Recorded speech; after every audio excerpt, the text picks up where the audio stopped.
गरीब विधवा महिला की कहानी। राजस्थान के जयपुर जिले के सारंग का बास गांव में रहने वाली 55 वर्षीय मीरा देवी नाम की एक विधवा महिला ने अपने पति की अंतिम इच्छा को आखिरकार पूरा कर ही लिया। इस गरीब महिला के पति की अंतिम इच्छा थी कि उसकी तीनों बेटियां पढ़ लिख कर बड़ी अफसर बने।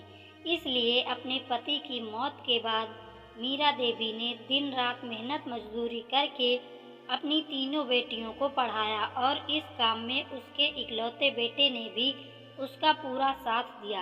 इन तीन बहनों का इकलौता भाई भी अपने पिता के इस सपने को साकार करने के लिए अपनी पढ़ाई छोड़कर माँ के साथ खेतों में मेहनत मजदूरी करने लगा। माँ और बेटे ने दिन रात खेत में मेहनत मजदूरी की और तीनों लड़कियों की पढ़ाई में गरीबी को आड़े नहीं आने दिया।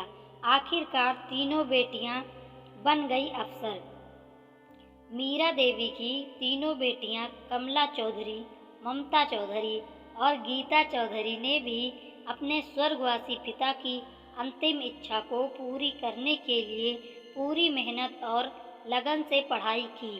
इन तीनों बहनों ने राजस्थान प्रशासनिक सेवा यानी RAS की परीक्षा में सफलता हासिल करके एक नया इतिहास रच दिया है।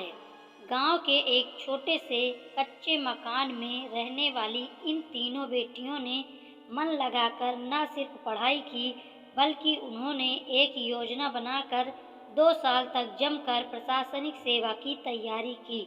हालांकि उन्होंने भारतीय प्रशासनिक सेवा की परीक्षा भी दी थी, लेकिन कुछ अंकों से पीछे रह गई। इसके बाद तीनों बहनों से राजस्थान प्रशासनिक सेवा की परीक्षा दी और उसमें इन तीनों बहनों को कामयाबी मिली।